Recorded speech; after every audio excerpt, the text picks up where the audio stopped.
आज हम करने वाले हैं हेक्सचर-ओहलन थ्योरी। तो ये किस किस अजम्पशंस पे बेस्ड है, पहले हम इसको देख लेते हैं। सबसे पहला अजम्पशन है कि सिर्फ दो नेशंस हैं और दोनों नेशंस दो कमोडिटीज़ का प्रोडक्शन कर रहे हैं। इसके अलावा फैक्टर्स ऑफ प्रोडक्शन भी दो हैं, यानी लेबर एंड कैपिटल। तो पहले तो ये सारी चीज़ें अज्यूम की गई हैं। दूसरा अजम्पशन है कि दोनों नेशन सेम टेक्नोलॉजी का इस्तेमाल कर रहे हैं। तीसरा अजम्पशन हमको दिख रहा है कि एक्स कमोडिटी जो है, हमने देखा कि दो कमोडिटीज़ हैं, commodity X and commodity Y. तो जो एक्स कमोडिटी है वो लेबर इंटेंसिव है और वाई कमोडिटी कैपिटल इंटेंसिव है दोनों नेशंस में। यानी दोनों नेशंस में एक्स को प्रोड्यूस करने के लिए जो लेबर लगेगा वो ज़्यादा लगेगा एज़ कम्पेयर टू वाई। दोनों नेशन के अंदर ऐसा होगा। या हम इसको इस तरह से बोलें कि L upon K, that is labour capital ratio, वो हायर होगा for X as compare to Y। Then fourth assumption है हमारा, both commodities are produce under constant returns to scale. अब दोनों commodities constant returns to scale के अंदर produce हो रहा है इन बोथ नेशंस। जिसका मतलब होता है कि अगर एक नेशन ऐसा करे कि वो जो दो फैक्टर्स हैं लेबर और कैपिटल, उन दोनों का एक सर्टेन परसेंटेज बढ़ा दे। मान लो लेबर और कैपिटल दोनों का 10% ज़्यादा इस्तेमाल करने लगे, तो इसकी वजह से जो आउटपुट में चेंज देखने में आएगा वो भी सेम परसेंटेज में देखने में आएगा। यानी अगर 10% लेबर और कैपिटल को इंक्रीज़ किया जाएगा, दोनों के अमाउंट को, तो उस तरह से प्रोडक्शन में भी उतना ही इम्प्रूवमेंट देखने में आएगा उस कमोडिटी की। और ये दोनों कंट्रीज़ पे अप्लाई होगा, यानी दोनों कमोडिटीज़ दोनों कंट्रीज़ के अंदर कांस्टेंट रिटर्न्स टू स्केल में प्रोड्यूस किया जाता है। नेक्स्ट अजम्पशन है कि टेस्ट दोनों नेशंस में इक्वल है, यानी जो कंज्यूमर्स हैं उनकी प्रेफरेंसेस एग्जैक्टली सेम है दोनों नेशंस में। तो इस तरह से इंडिफरेंस कर्व जो होगा उसका लोकेशन भी आइडेंटिकल होगा दोनों नेशंस के अंदर। और अगर किसी तरह से फ्री ट्रेड करवा दिया जाए दो नेशंस के बीच में, तो ऐसे केस में क्या होगा? ऐसे केस में रिलेटिव प्राइस सेम हो जाएगा। रिलेटिव प्राइस सेम होगा तो हम देखेंगे सेम अमाउंट ऑफ दोनों गुड्स का कंजम्पशन किया जाएगा, same proportion of X and Y consume किया जाएगा in both the nations. Next assumption है कि परफेक्ट कंपटीशन है। परफेक्ट कंपटीशन है दोनों कमोडिटीज़ में और फैक्टर्स मार्केट्स में भी और दोनों नेशंस में। यानी चाहे आप कमोडिटीज़ की बात करो, उसका जो मार्केट है उसमें भी परफेक्ट कंपटीशन है। जो सामान बेचने वाले हैं वो भी प्राइस को अफेक्ट नहीं कर पाएंगे, ट्रेडर्स इंडिविजुअली प्राइस को अफेक्ट नहीं कर पाएंगे, ना ही कोई कंज्यूमर प्राइस को अफेक्ट कर पाएगा। उसी तरह से सेम सिचुएशन फैक्टर मार्केट में भी देखने में आएगा कि लेबर और कैपिटल को लेके भी सेम सिचुएशन दोनों नेशंस के अंदर देखने में आएगा।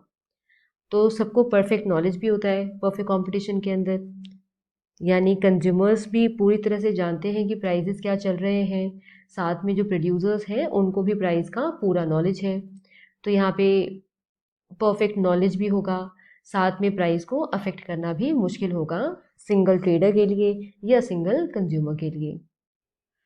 अब हमारा नेक्स्ट अजम्पशन है perfect factor mobility within each nation but no international factor mobility.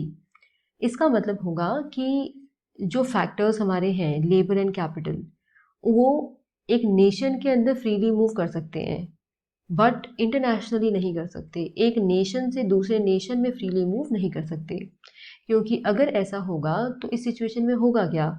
अगर एक नेशन में लेबर को कम अर्निंग हो रही है तो वो दूसरे नेशन में चला जाएगा, और ये तब तक चलता जाएगा जब तक कि दोनों नेशंस में ये सिचुएशन सेम ना हो जाए, अर्निंग वाली सिचुएशन सेम ना हो जाए। और ये अप्लाई होगा लेबर पे भी कैपिटल पे भी। तो ये ना हो इसके लिए ऐसा करते हैं, हम मानते हैं कि नेशन के अंदर तो कंप्लीटली मूव कर सकता है factor and labour both, but internationally ये चीज़ नहीं हो पाएगी।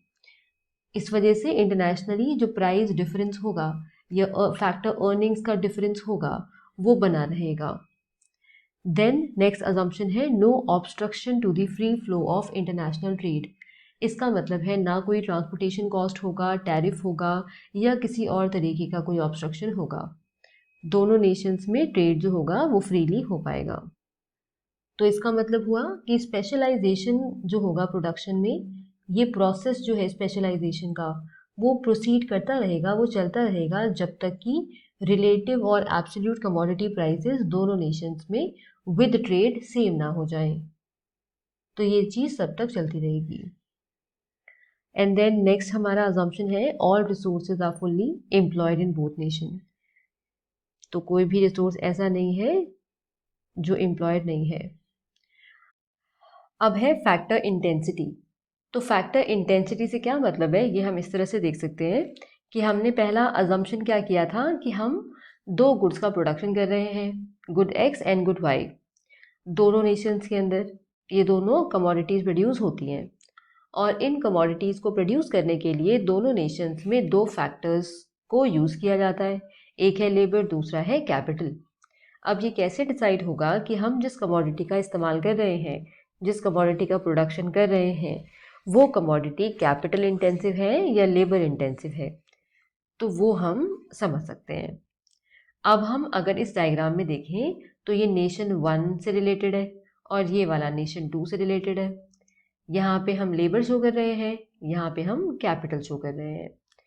अब हम कैपिटल लेबर रेशो के थ्रू बता पाएंगे कि हमारा जो कमोडिटी है वो लेबर इंटेंसिव है या कैपिटल इंटेंसिव है।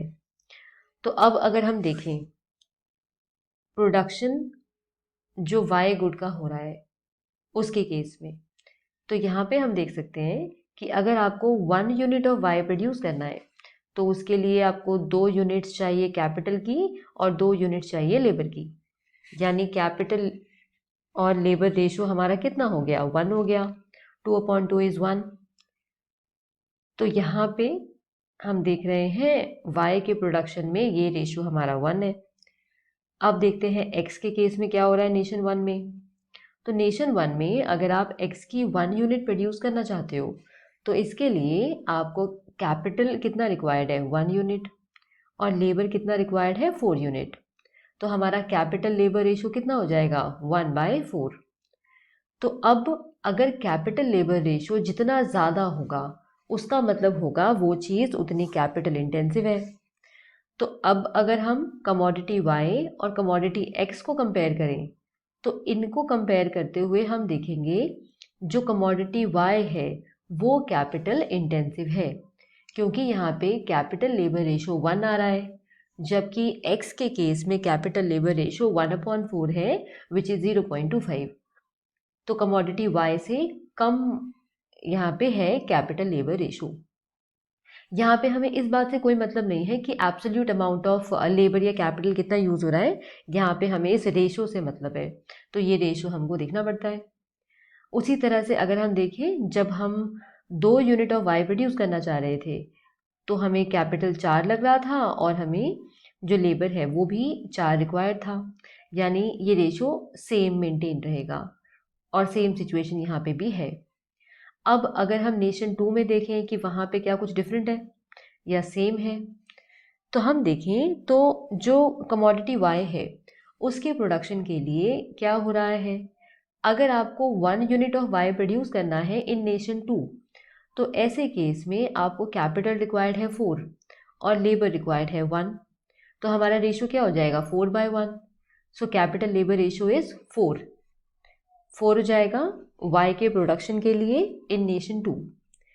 और अगर हम x के लिए देखेंगे तो क्या हो रहा है, x का 1 यूनिट प्रोड्यूस करने के लिए आपको नेशन 2 में कैपिटल चाहिए 2 और लेबर भी चाहिए 2, यानी ये रेशो यहाँ पे 1 हो जाएगा, 2/2 इज 1। तो नेशन 2 में अगर हम देखें तो कौन सा बड़ा है, डेफिनेटली ये 4 वाला बड़ा है। तो नेशन 2 के अंदर भी जो कमोडिटी Y है वो कैपिटल इंटेंसिव है, जिस तरह से नेशन 1 के अंदर कमोडिटी Y कैपिटल इंटेंसिव था। तो इस तरह से दोनों नेशन में कमोडिटी X जो है वो लेबर इंटेंसिव है। अब एक बात जो ध्यान देने वाली है वो ये है कि ना दोनों नेशन में हम ये देख सकते हैं कि कमोडिटी Y कैपिटल इंटेंसिव है, ये तो हमको समझ आ गया। पर एक चीज़ हम और फील करेंगे कि नेशन 2 में एक चीज़ ऑब्जर्व की जा सकती है कि चाहे कमोडिटी वाई हो चाहे कमोडिटी एक्स हो, उसका यूज़ ज़्यादा किया जा रहा है प्रोडक्शन पर्पस के लिए as compare to nation one. जैसे अगर हम देखें कि 1 यूनिट ऑफ वाई प्रोड्यूस करने के लिए नेशन वन 2 कैपिटल का इस्तेमाल कर रहा था, जबकि 1 यूनिट ऑफ वाई प्रोड्यूस करने के लिए जो नेशन टू है वो 4 कैपिटल का इस्तेमाल कर रहा है और सिर्फ 1 लेबर। इसी तरह से कमोडिटी एक्स की बात करें तो हम देख सकते हैं 1 यूनिट ऑफ एक्स प्रोड्यूस करने के लिए नेशन वन 1 कैपिटल का इस्तेमाल कर रहा है, जबकि nation two 1 unit of X को प्रोड्यूस करने के लिए 2 कैपिटल का इस्तेमाल कर रहा है। 2 कैपिटल रिक्वायर्ड है और लेबर भी 2 ही यूज़ कर रहा है, जबकि यहाँ पे ये लेबर ज़्यादा यूज़ कर रहा है, कैपिटल को कम यूज़ कर रहा है। तो ये हम देख सकते हैं।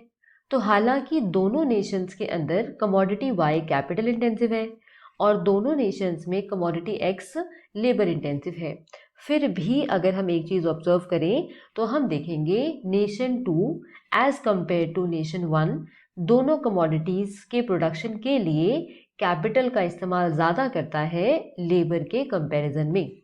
अब ऐसा क्यों होगा? तो ऐसा होने का रीज़न एक ही हो सकता है कि नेशन टू के अंदर अगर हम देखें तो रिलेटिव प्राइस जो कैपिटल का होगा वो कम होगा। अब क्योंकि नेशन टू में रिलेटिव प्राइस ऑफ कैपिटल कम है, इसीलिए प्रोडक्शन पर्पस के लिए उसका इस्तेमाल ज़्यादा किया जा रहा है।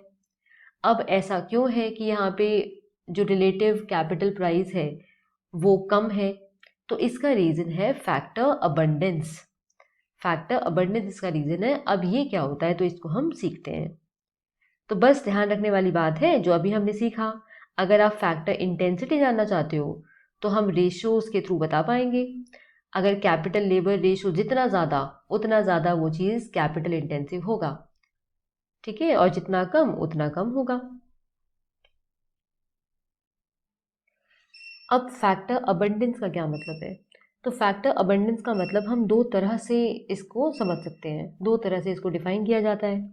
एक होता है फिजिकल यूनिट्स के टर्म में और दूसरा होता है रिलेटिव फैक्टर प्राइस के टर्म में। तो जो फिजिकल यूनिट्स है इसके उसमें हम ऐसा बोलते हैं कि मान लो अगर किसी नेशन में रेशो अगर हम निकालें total capital upon total labour, इसका रेशो ज़्यादा है तो हम बोलेंगे वो नेशन ज़्यादा कैपिटल अबंडेंट है। अब इसका मतलब क्या हुआ? इसका मतलब ये हुआ अगर एक नेशन है उसमें टोटल अमाउंट ऑफ जितना कैपिटल है अपॉन में टोटल अमाउंट ऑफ जितना लेबर है, उसको हमने डिवाइड किया और जो हमारा आंसर आया उसके हिसाब से हम बताएंगे कि वो कैपिटल अबंडेंट है कि नहीं है, क्या चीज़ ज़्यादा अवेलेबल है उसके बेस पे हम बताएंगे।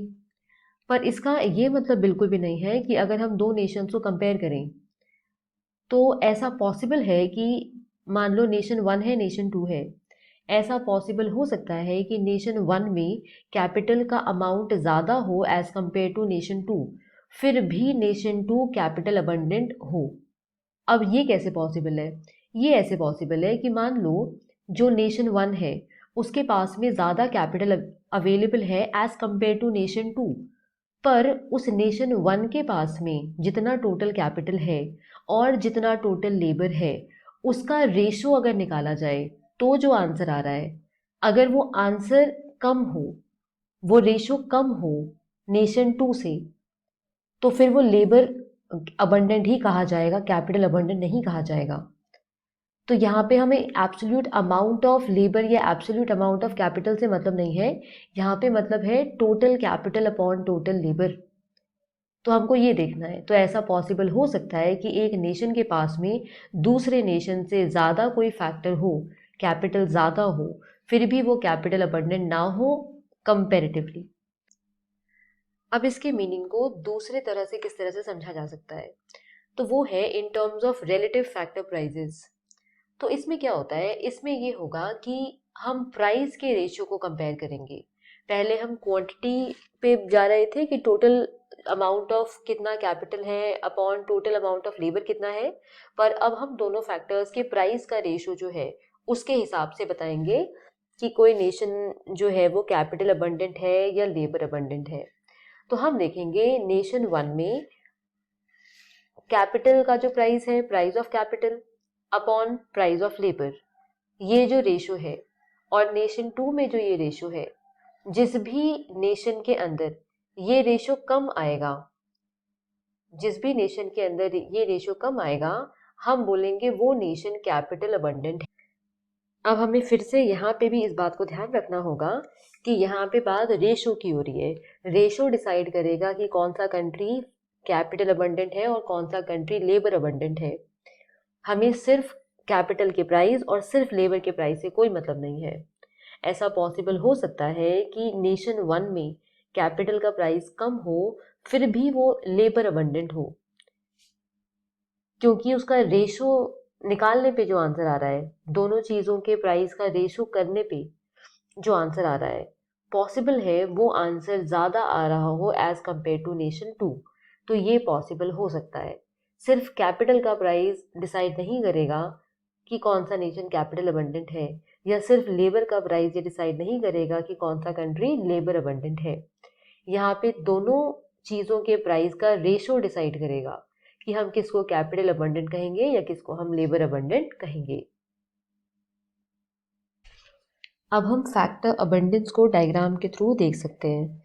हम प्रोडक्शन फ्रंटियर जो है, प्रोडक्शन पॉसिबिलिटी कर्व या प्रोडक्शन पॉसिबिलिटी फ्रंटियर, उसके थ्रू हम देख सकते हैं कि कौन सा नेशन लेबर अबंडेंट है और कौन सा नेशन कैपिटल अबंडेंट है। तो हम देख सकते हैं हमारा जो नेशन वन है उसका जो ये कर्व है, प्रोडक्शन पॉसिबिलिटी फ्रंटियर कर्व है, वो कर्व ज़्यादा फ्लैट है as compare to nation two. तो इसका मतलब ये होगा, हम जानते हैं ये जो कमोडिटी एक्स है, ये कमोडिटी एक्स जो है वो लेबर इंटेंसिव गुड है। तो अगर nation one labour intensive good को ज़्यादा प्रोड्यूस कर पा रहा है, तो इसका मतलब ये होगा कि जो नेशन वन है वो लेबर अबंडेंट है। उसी तरह से नेशन टू जो दिख रहा है हमको, ये नेशन टू जो है इसका प्रोडक्शन पॉसिबिलिटी फ्रंटियर है, और ये जो है ये गुड वाई का प्रोडक्शन ज़्यादा कर पा रहा है। और हम जानते हैं गुड वाई जो है वो कैपिटल इंटेंसिव गुड है, कैपिटल इंटेंसिव कमोडिटी है। तो अगर नेशन टू गुड वाई का प्रोडक्शन ज़्यादा कर पा रहा है, तो इसका मतलब ये होगा जो नेशन टू है वो कैपिटल अबंडेंट है। तो नेशन टू कमोडिटी वाई जो कि कैपिटल इंटेंसिव कमोडिटी है उसका प्रोडक्शन ज़्यादा कर पा रहा है as compare to nation one. तो इस बेसिस पे हम बोलेंगे जो नेशन टू है वो कैपिटल अबंडेंट नेशन है। अब हम आ रहे हैं हेक्सचर ओलिन थ्योरम पे। तो हेक्सचर ओलिन थ्योरम ये बोलता है कि जो नेशन रिलेटिवली लेबर रिच है, तो जो नेशन रिलेटिवली लेबर रिच है उस नेशन में ऐसा होगा कि वो उस कमोडिटी को ज़्यादा एक्सपोर्ट करेगा जो ज़्यादा रिलेटिवली लेबर इंटेंसिव कमोडिटी होगा, और इम्पोर्ट उस कमोडिटी को करेगा जो रिलेटिवली कैपिटल इंटेंसिव कमोडिटी हो। तो सिंपल वर्ड्स में एक कंट्री जो रिच है, तो एक कंट्री जो लेबर रिच नेशन है, वो ऐसे सामान को एक्सपोर्ट करेगा जो लेबर इंटेंसिव हो, और ऐसे सामान को इंपोर्ट करेगा जो रिलेटिवली कैपिटल इंटेंसिव हो। अब जो हेक्सचर ओलिन थ्योरम है उसको फैक्टर प्रोपोर्शन या फैक्टर एंडाउमेंट थ्योरम भी कहा जाता है। तो ये थ्योरम हेक्सचर के थ्रू 1919 में एक आर्टिकल में पब्लिश किया गया था, जो आर्टिकल था the effect of foreign trade on the distribution of income. तो इसके अंदर इन्होंने इसके बारे में जिक्र किया था, पर ये जो आर्टिकल था ज़्यादा नोटिस में नहीं आया लोगों के। तो कुछ 10 साल के पीरियड के बाद जो ओलिन है उन्होंने इस चीज़ पे और काम किया, इसको और क्लैरिफाई किया और अपनी बुक के अंदर इसको पब्लिश किया, जो था inter regional and international trade. तो इस वजह से इसको हेक्सचर ओलिन थ्योरम हम कहते हैं। अब हम देख रहे हैं the general equilibrium framework of the Heckscher Ohlin model. इसमें क्या है, इसमें हम ये देख रहे हैं कि जो टेस्ट्स हैं, जो लोगों के टेस्ट हैं, और जिस तरह से फैक्टर्स ऑफ प्रोडक्शन की ओनरशिप डिस्ट्रीब्यूटेड है, उससे डिसाइड होगा कि फाइनल कमोडिटीज़ की कितनी डिमांड होगी। अब फाइनल कमोडिटीज की कितनी डिमांड हो रही है उससे डिसाइड होगा कि फैक्टर्स की कितनी डिमांड होगी। जितना ज़्यादा फाइनल कमोडिटीज का डिमांड होगा, फैक्टर्स का डिमांड भी उतना ज़्यादा होगा, हम जानते हैं। अब क्या होगा, फैक्टर्स की कितनी डिमांड है और फैक्टर्स की कितनी सप्लाई है, इससे डिसाइड होगा कि फैक्टर का प्राइस क्या होगा। अब फैक्टर का प्राइस और किस टेक्नोलॉजी का इस्तेमाल किया जा रहा है, इन दोनों से डिसाइड होगा कि कमोडिटी का प्राइस क्या होगा। तो इस तरह से इसको समझ सकते हैं। टेस्ट और ओनरशिप से डिसाइड हुआ कमोडिटीज़ की डिमांड, कमोडिटीज़ की डिमांड से डिसाइड हुआ फैक्टर्स की डिमांड, फैक्टर्स की डिमांड और फैक्टर्स के सप्लाई से डिसाइड हुआ फैक्टर का प्राइस, फैक्टर का प्राइस और टेक्नोलॉजी जो हम यूज़ करने वाले हैं उससे डिसाइड होगा कि कमोडिटी का प्राइस क्या होगा। और जो डिफरेंस होगा, जो रिलेटिव कमोडिटी प्राइस के बीच में डिफरेंस होगा नेशंस के बीच में, उससे डिसाइड होगा कि कंपैरेटिव एडवांटेज कितना होगा, पैटर्न ऑफ ट्रेड कैसा रहेगा। ठीक है, तो कमोडिटीज़ के प्राइस के बीच में जो डिफरेंस होगा, रिलेटिव कमोडिटी प्राइस अलग अलग नेशंस के बीच में, इसमें जितना डिफरेंस होगा वो डिसाइड करेगा कि कंपैरेटिव एडवांटेज ट्रेड के थ्रू कितना ज़्यादा होने। अब अगर हम हेक्सचर ओलिन मॉडल को डायग्राम के थ्रू देखें तो हम देखेंगे कि ये जो हमको कर्व दिख रहा है ये प्रोडक्शन पॉसिबिलिटी फ्रंटियर कर्व है ऑफ नेशन 1, और ये जो दिख रहा है this is production possibility frontier of nation 2। ये हो गया। अब हम देखते हैं कि जब ट्रेड नहीं हो रहा था उस सिचुएशन में जो नेशन 1 है उसका इक्विलिब्रियम रिलेटिव कमोडिटी प्राइस था PA, और जो नेशन 2 है उसका था PA-। साथ में हम देख रहे हैं कि ये जो इनडिफरेंस कर्व है, जो 1 इनडिफरेंस कर्व है, ये इनडिफरेंस कर्व जो है दोनों नेशंस के लिए कॉमन है क्योंकि दोनों नेशंस में टेस्ट कॉमन है। तो ये हो गया।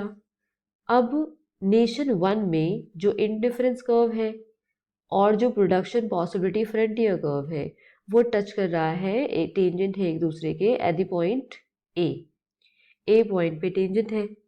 तो इसका मतलब ये जो नेशन है वो 40 units of good Y produce कर रहा है और 100 यूनिट्स ऑफ गुड एक्स को प्रोड्यूस कर रहा है प्री ट्रेड सिचुएशन में, और इतना ही कंज्यूम भी कर रहा है क्योंकि ट्रेड तो हो नहीं रहा। तो जितना कंजम्पशन है उतना ही प्रोडक्शन कंजम्पशन बराबर है। वैसे ही अगर हम इस A- पॉइंट को देखें तो यहाँ पे नेशन 2 का प्रोडक्शन पॉसिबिलिटी फ्रंटियर और इनडिफरेंस कर्व वो दोनों टेंजेंट है।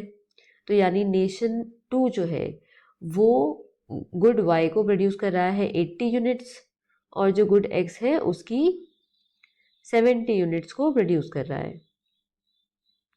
इस तरह से हो रहा है। अब क्या हुआ, जब ट्रेड हुआ, अब तक ट्रेड नहीं हो रहा था, जब ट्रेड हुआ उसकी सिचुएशन को हम यहाँ से देख रहे हैं। तो आफ्टर ट्रेड दोनों नेशन हम देखेंगे इस ई या E- जो दोनों कोइंसाइड कर रहे हैं इस पॉइंट पे आ जाएंगे। अब ये कैसे होगा, तो ये ऐसे होगा कि हम जानते हैं नेशन 1 जो है वो लेबर अबंडेंट है और नेशन 2 कैपिटल अबंडेंट है। तो इस वजह से जो नेशन 1 है वो लेबर इंटेंसिव गुड यानी गुड एक्स को ज़्यादा प्रोड्यूस करेगा, और नेशन 2 जो है वो कैपिटल इंटेंसिव गुड का प्रोडक्शन ज़्यादा करेगा जो कि गुड वाई है। अब क्या हुआ, आफ्टर ट्रेड जब ट्रेड होना था तो उस सिचुएशन में हमारा जो ए नेशन है, नेशन 1 है, वो प्रोड्यूस कर रहा है एट पॉइंट बी पॉइंट पे प्रोडक्शन कर रहा है, जहाँ पे उसने हम देख सकते हैं वाई की प्रोडक्शन पहले के कंपैरिजन में घटा दी है। पहले वाई 40 किया करता था, अब वो 20 कर रहा है, और उसने जो एक्स है उसकी प्रोडक्शन को बढ़ा दिया है। जहाँ पहले 100 करता था अब उसने वो बढ़ा के 120 कर दिया। तो अब नेशन 1 करेगा क्या, एक्स को ज़्यादा प्रोड्यूस कर रहा है, वाई को कम कर रहा है। तो वो एक्स की इतनी यूनिट्स नेशन टू को दे देगा। अब जब नेशन टू को ये इतनी यूनिट्स देगा तो इतनी कम हो गई इसके पास में, और इसके बदले में नेशन टू से इसको इतनी यूनिट्स ऑफ वाई मिल जाएगी। इतना इसने गिव अप किया of good X, nation two को दे दिया, और बदले में इसको इतनी यूनिट्स ऑफ गुड वाई मिल गई। तो हमारा नेशन वन जो है वो आ गया इस ई पॉइंट पे, जहाँ पे उसका जो इंडिफरेंस कर्व है, इंडिफरेंस कर्व जो है 2 है। तो हम देखेंगे बिफोर ट्रेड तो वो इंडिफरेंस कर्व 1 पे था, आफ्टर ट्रेड वो इंडिफरेंस कर्व 2 पे चला गया। तो ये जो इंडिफरेंस कर्व 2 है इस पे level of satisfaction nation one को ज़्यादा मिलेगा, क्योंकि ये इस 1 वाले इंडिफरेंस कर्व जिस पे वो प्री ट्रेड सिचुएशन में था उससे हायर है, तो यहाँ पे ज़्यादा लेवल ऑफ सेटिस्फैक्शन होगा। उसी तरह से जो नेशन टू है वो क्या कर रहा है, वो जब ट्रेड नहीं हो रहा था उस सिचुएशन में ए डैश पे था। अब वो क्या करता है, वो गुड वाई को ज़्यादा प्रोड्यूस करना शुरू कर देता है, क्योंकि गुड वाई कैपिटल इंटेंसिव है और नेशन टू जो हमारा है वो कैपिटल अबंडेंट है। तो वो गुड वाई की प्रोडक्शन को बढ़ा रहा है, वो इस बी डैश पॉइंट पे आ गया। पहले वो गुड वाई इतना ही प्रोड्यूस कर रहा था और गुड एक्स को इतना प्रोड्यूस कर रहा था, पर अब उसने वाई की प्रोडक्शन को बढ़ा दिया है और एक्स की प्रोडक्शन को रिड्यूस कर दिया है। अब वो क्या करेगा, वो वाई की इतनी क्वांटिटीज़ नेशन वन को दे देगा जो उसने दे दिया था, और उससे इसके बदले में एक्स की इतनी क्वांटिटीज़ ले लेगा। तो हमारा जो नेशन टू है वो भी आफ्टर ट्रेड इक्विलिब्रियम पॉइंट उसका ई डैश हो जाएगा, और ये ई और ई डैश जो है ये कोइंसाइड कर रहे हैं, यानी यही वाला पॉइंट है ई भी और यही पॉइंट है ई डैश भी। तो इसका मतलब आफ्टर ट्रेड नेशन टू जो है वो भी इंडिफरेंस कर्व 2 पर आ जाएगा, जो कि उस 1 से हायर है, यानी नेशन टू का भी लेवल ऑफ सेटिस्फैक्शन बढ़ जाएगा, उसका भी कंजम्पशन लेवल बढ़ जाएगा। तो ये इस तरह से हम देख रहे हैं। तो जो नेशन में जो फैक्टर रिलेटिवली ज़्यादा अवेलेबल है, जो नेशन कैपिटल इंटेंसिव होगा वो कैपिटल इंटेंसिव गुड का प्रोडक्शन ज़्यादा करेगा और एक्सपोर्ट करेगा कैपिटल इंटेंसिव गुड को, और मंगवा लेगा दूसरे नेशन से लेबर इंटेंसिव गुड। उसी तरह से जो दूसरा नेशन है जो लेबर अबंडेंट है वो लेबर इंटेंसिव गुड का प्रोडक्शन बढ़ाएगा, एक्सपोर्ट करेगा लेबर इंटेंसिव गुड को, और बदले में ले लेगा, इंपोर्ट करा लेगा कैपिटल इंटेंसिव गुड को। तो ये हमारा हेक्सचर-ओलिन मॉडल है। अब हम देख रहे हैं factor price equalisation and income distribution. तो ये जो हमारा थ्योरम है ये इंट्रोड्यूस किया गया था बाय पॉल सैमुअलसन, और ये थ्योरम एक कोरोलरी है, विच मीन्स ये तभी एप्लीकेबल होगा जिस सिचुएशन में हमारा हेक्सचर-ओलिन थ्योरम एप्लीकेबल हो, तो ये तभी एप्लीकेबल होगा। और ये जो थ्योरम है ये बोलता है कि इंटरनेशनल ट्रेड की वजह से, जब इंटरनेशनल ट्रेड होगा तो उस वजह से रिलेटिव एंड एब्सोल्यूट रिटर्न जो है फैक्टर्स के नेशंस के बीच में वो सब भी इक्वल हो जाएगा। तो इसीलिए इसे फैक्टर प्राइस इक्वलाइजेशन थ्योरम कहा जाता है, कि जो फैक्टर्स है अलग अलग नेशन में उसके प्राइस जो है वेदर इट इज़ रिलेटिव और एब्सोल्यूट, वो जो होगा वो सब नेशंस में इंटरनेशनल ट्रेड की वजह से इक्वल हो जाएगा। तो बेसिकली इसका मतलब क्या हुआ, इसका मतलब हुआ कि जो वेजेस है, जो हमारा हम लेबर की बात करें तो उसका प्राइस क्या है, वेज है।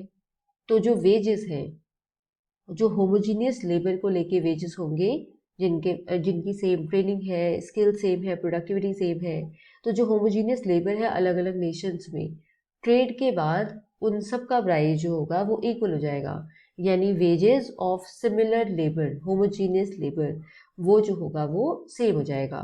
उसी तरह से रिटर्न्स जो होंगे होमोजीनियस कैपिटल के, यानी जो कैपिटल की प्रोडक्टिविटी है, रिस्क है, ये सारी जो चीज़ें हैं ये भी हर नेशन में बराबर हो जाएगा आफ्टर इंटरनेशनल ट्रेड। तो एक इसके अंदर हम ये चीज़ देख सकते हैं। इसके अलावा तो हम देख क्या रहे थे, जब ट्रेड नहीं हो रहा था उस सिचुएशन में relative price of commodity x जो था वो नेशन वन में कम था, जबकि नेशन टू की बात करें तो नेशन टू में हम देख रहे थे relative commodity price of Y जो था वो कम था। इस तरह से चीजें चल रही थी। अब ऐसा था क्यों? ऐसा इसलिए था कि नेशन वन के अंदर रिलेटिव प्राइस ऑफ लेबर जो है, यानी जो वेज रेट है, वो कम था। तो इस वजह से हम कह रहे थे कि जो नेशन हमारा वन है उसका रिलेटिव प्राइस जो है ऑफ कमोडिटी एक्स वो कम है, इस वजह से ऐसा था। अब हम ऐसा देखेंगे कि जब इंटरनेशनल ट्रेड होगा, तो जो वेजेस हैं, वेजेस बढ़ जाएंगे इन नेशन वन, यानी वो वाला नेशन जो लो वेज नेशन था उसमें वेजेस बढ़ना शुरू हो जाएंगे। और जो नेशन टू है जो कि हाई वेज नेशन था उसके वेजेस कम होना शुरू हो जाएंगे ट्रेड की वजह से। तो जब ये होना शुरू हो जाएगा तो ये तब तक चलता जाएगा जब तक कि हम देखें कि हमारा ये जो है फैक्टर प्राइस जो है ऑफ होमोजेनियस फैक्टर्स वो इक्वल ना हो जाए हर नेशन के बीच में। तब तक ये प्रोसेस हमारा कंटिन्यू रहेगा और इस तरह से फैक्टर प्राइसेस में कंप्लीट इक्वलाइजेशन देखने में आएगा आफ्टर इंटरनेशनल ट्रेड।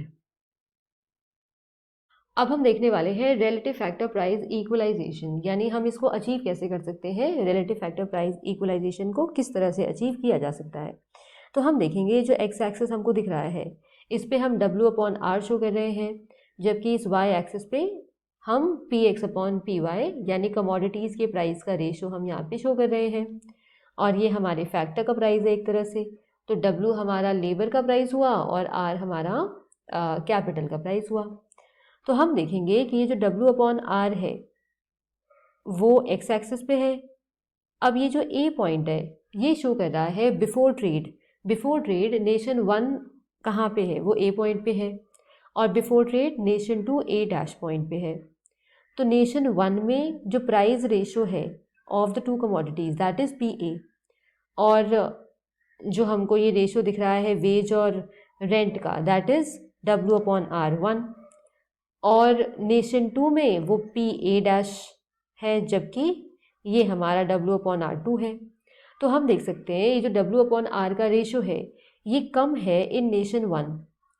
तो इससे ये हम समझ सकते हैं कि नेशन वन को कंपैरेटिव एडवांटेज है in the production of good X, क्योंकि एक्स हमारा लेबर इंटेंसिव गुड है।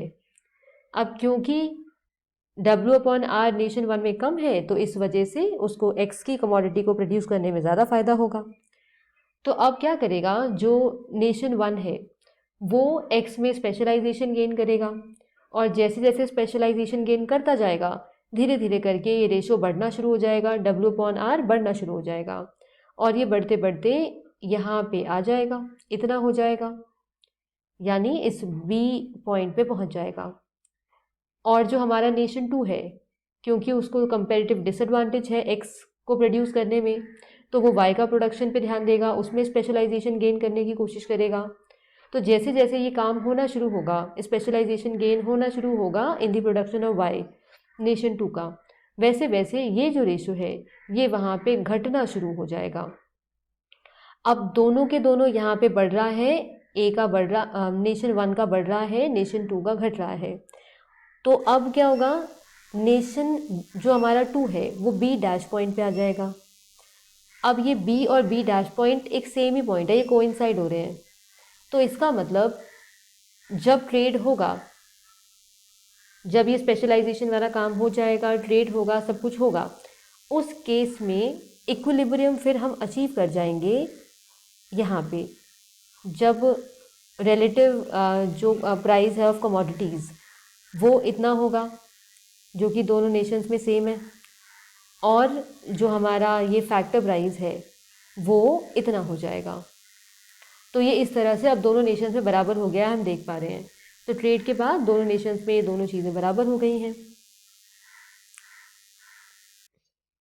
अब है द स्पेसिफिक फैक्टर्स मॉडल। इसको देखने से पहले हम देख लेते हैं कि जो ट्रेड होता है उसका क्या असर होता है डिस्ट्रीब्यूशन ऑफ इनकम पे। तो हम अभी कह रहे थे कि अगर इंटरनेशनल ट्रेड होगा तो उससे इक्वलाइज हो जाएगा ways in both the Nations, साथ में आर भी दोनों नेशंस में इक्वलाइज हो जाएगा। तो फिर अब इस सिचुएशन में एक चीज़ जो नोटिस करने वाली है वो ये होती है कि ट्रेड की वजह से किसी नेशन में जो चीज़ अबंडेंट थी उसका प्राइस बढ़ जाता है, और जो चीज़ उस नेशन में कम अवेलेबल होती है उसका प्राइस घट जाता है, उसका प्राइस कम हो जाएगा। तो ऐसा देखने में आता है, और ये कंक्लूजन है ऑफ स्टॉल्पर सैमुअल्सन थ्योरम का। तो ये चीज़ है। अब इस इंटरनेशनल ट्रेड की वजह से जो इनकम में हम देखेंगे, इनकम डिस्ट्रीब्यूशन में जो चेंजेस देखने में आएंगे, अगर वो अनफेयर है और गवर्नमेंट उसको ठीक करना चाहे तो गवर्नमेंट एक अप्रोप्रिएट टैक्सेशन पॉलिसी को अपना के इस सिचुएशन को ठीक कर सकती है। तो एक ही काम किया जा सकता है।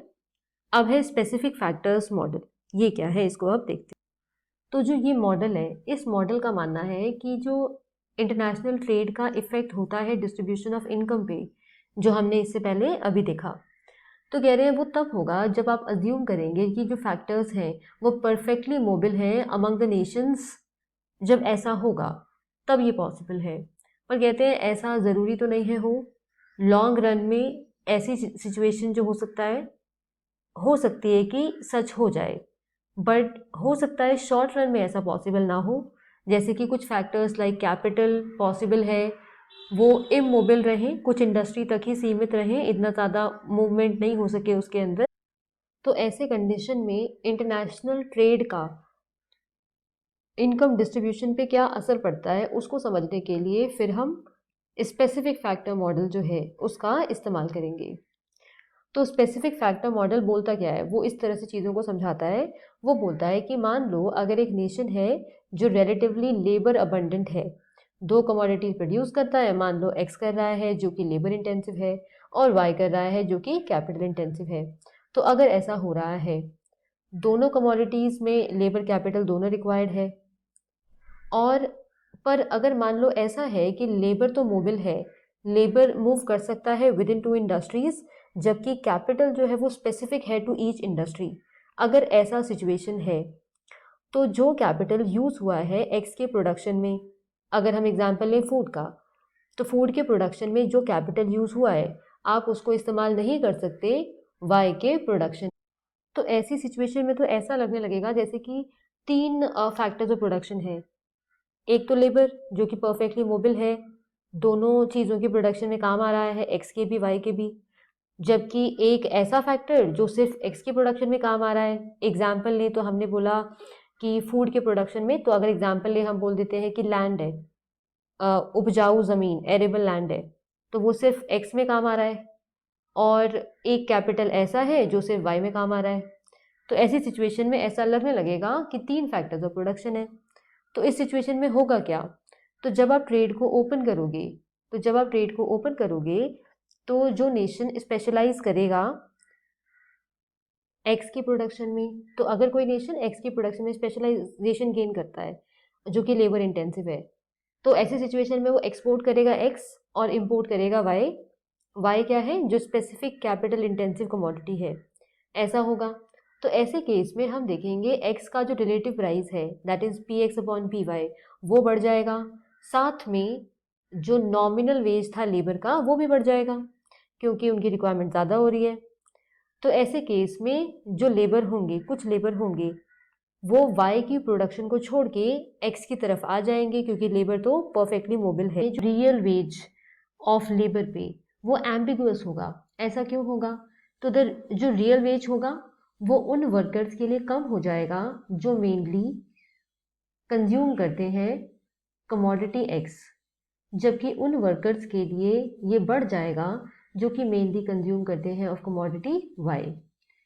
तो इसका रिजल्ट एम्बिगुअस है, जबकि ये सिचुएशन नहीं होता है in case of specific capital जो हमने बात करी थी, क्योंकि स्पेसिफिक कैपिटल हर इंडस्ट्री के लिए स्पेसिफिक है, उसका ट्रांसफ़र करना पॉसिबल नहीं है। तो इस वजह से उस पर जो असर देखने में आएगा वो एम्बिगुअस नहीं होगा। तो जो रियल रिटर्न होगा कैपिटल का प्रोडक्शन ऑफ एक्स में वो बढ़ेगा है in case of specific capital जो हमने बात करी थी, क्योंकि स्पेसिफिक कैपिटल हर इंडस्ट्री के लिए स्पेसिफिक है, उसका ट्रांसफ़र करना पॉसिबल नहीं है। तो इस वजह से उस पर जो असर देखने में आएगा वो एम्बिगुअस नहीं होगा। तो जो रियल रिटर्न होगा कैपिटल का प्रोडक्शन ऑफ एक्स में वो बढ़ेगा, जबकि जो रियल रिटर्न होगा स्पेसिफिक कैपिटल जो कि वाई के प्रोडक्शन में यूज़ किया गया था वो घटेगा। तो ये एम्बिगुअस नहीं है, इसका रिजल्ट हम स्पेसिफिकली बता सकते हैं क्या होगा, जबकि लेबर के केस में ऐसा नहीं है। तो ये कहना चाह रहा है। अब हम देख रहे हैं लियोनटीफ पैराडॉक्स। तो ये पहला एम्पेरिकल टेस्ट है जो कि हेक्सर-ओहलिन मॉडल पे परफॉर्म किया गया और ये कंडक्ट किया गया था लियोनटीफ के थ्रू। तो लियोनटीफ ऐसा एक्सपेक्ट कर रहे थे कि जो यूएस है, क्योंकि वो सबसे ज़्यादा कैपिटल अबंडेंट है, तो वो जो चीज़ें एक्सपोर्ट करता होगा वो ज़्यादा कैपिटल इंटेंसिव होंगी, और जो वो चीज़ें इंपोर्ट करता होगा वो लेबर इंटेंसिव कमोडिटीज़ होंगी, जैसा कि हेक्सर-ओहलिन मॉडल में हम पढ़ रहे थे। बट जब उन्होंने ये टेस्ट परफॉर्म किया और डेटा कलेक्शन वगैरह किया और रिसर्च किया इन चीज़ों पे, तो रिजल्ट्स बड़े ही अनएक्सपेक्टेड आए। ऐसा देखने में आया कि जो यूएस है उसके जो इम्पोर्ट सब्स्टिट्यूट्स हैं, इम्पोर्ट सब्स्टिट्यूट्स का मतलब ऐसी कमोडिटी जैसे कि ऑटोमोबाइल हो गया, तो ऐसी कुछ चीज़ें हैं जो यूएस खुद तो प्रोड्यूस करता ही है पर मंगवाता भी है अब्रॉड से, तो इसको हम कहेंगे इम्पोर्ट सब्स्टिट्यूट्स। तो जो यूएस के इम्पोर्ट सब्स्टिट्यूट्स थे वो 30% ज़्यादा कैपिटल इंटेंसिव थे देन यूएस एक्सपोर्ट्स, और ये कभी भी नहीं सोचा गया था कि ऐसे रिजल्ट देखने में आएंगे। इसको ही हम कहते हैं लियोनटीफ पैराडॉक्स। अब ऐसे रिजल्ट्स क्यों आए, इसका क्या एक्सप्लेनेशन है, तो कई लोगों ने अलग अलग इस पे अपनी राय दी।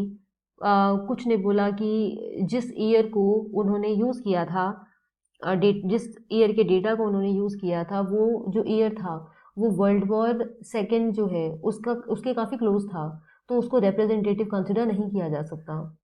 तो ऐसी कुछ चीज़ें इस पे सवाल खड़े किए गए लियोनटीफ के उस रिसर्च पे। तो लियोनटीफ ने भी कुछ बात पे अग्री किया और अपने पैराडॉक्स को रिड्यूस किया, बट उन्होंने कम्प्लीटली इसको एलिमिनेट नहीं किया। उन्होंने वापस से इस स्टडी को कंडक्ट किया और रिजल्ट्स फिर से कुछ ऐसे ही आए, हालांकि एग्जैक्टली उतने ज़्यादा एक्सट्रीम नहीं, बट रिजल्ट्स फिर भी कुछ ऐसे ही आए। तो उन्होंने बिल्कुल इसको एलिमिनेट नहीं किया लियोनटीफ ने अपने इस पैराडॉक्स को। फैक्टर इंटेंसिटी रिवर्सल, अब ये हमारा आज का लास्ट टॉपिक है। इस वीडियो में हमने बहुत कुछ कवर किया है and I am very happy about it, तो इसको भी हम ख़त्म कर देते हैं। तो फैक्टर इंटेंसिटी रिवर्सल जो होता है ये एक ऐसा सिचुएशन होता है जहाँ पे अगर एक कमोडिटी है, वो कमोडिटी एक नेशन में तो लेबर इंटेंसिव है, जबकि वो कमोडिटी दूसरे नेशन में कैपिटल इंटेंसिव है, तो हम बोलेंगे फैक्टर इंटेंसिटी रिवर्सल सिचुएशन वहाँ पे है। इतना है। अब ये क्यों होता है, कब होता है, वो डिपेंड करता है एक चीज़ पे जिसे हम कहते हैं elasticity of substitution of factors in production. यानी कि जो हमारे पास में फैक्टर्स अवेलेबल हैं, लेबर है, कैपिटल है, कितने ईजिली आप लेबर को कैपिटल में कन्वर्ट कर पाओगे, उसको हम कहते हैं elasticity of substitution of factors. ठीक है, तो उस पर डिपेंड करेगा, जितना ज़्यादा होगा ये जो इलास्टिसिटी ऑफ सब्स्टिट्यूशन जो है, जितना ज़्यादा होगा उतना ज़्यादा चांसेस होंगे फैक्टर इंटेंसिटी रिवर्सल सिचुएशन के प्रेजेंट होने के। अब इसमें बस एक चीज़ हमें जो ध्यान देने वाली है वो ये है कि जब factor intensity reversal situation present हो तो उस सिचुएशन में ना ही हमारा हेक्सर-ओहलिन मॉडल हो सकता है प्रेजेंट, ना ही हमारा फैक्टर प्राइस इक्वलाइजेशन थ्योरम हो सकता है प्रेजेंट। तो जब ये प्रेजेंट है तो वो दोनों प्रेजेंट नहीं हो सकते हैं। ठीक है, अब इसमें एक चीज़ है कि जो फैक्टर इंटेंसिटी रिवर्सल है वो रियल वर्ल्ड में होता है, ऐसा नहीं है कि नहीं होता है, बिल्कुल होता है, इसको तो हम डिनाई कर ही नहीं सकते। पर अगर ये बहुत ज़्यादा प्रेवलेंट हो, तो ऐसे सिचुएशन में जो हेक्सर-ओहलिन मॉडल है उसको तो पूरा पूरा रिजेक्ट कर दिया जाना चाहिए।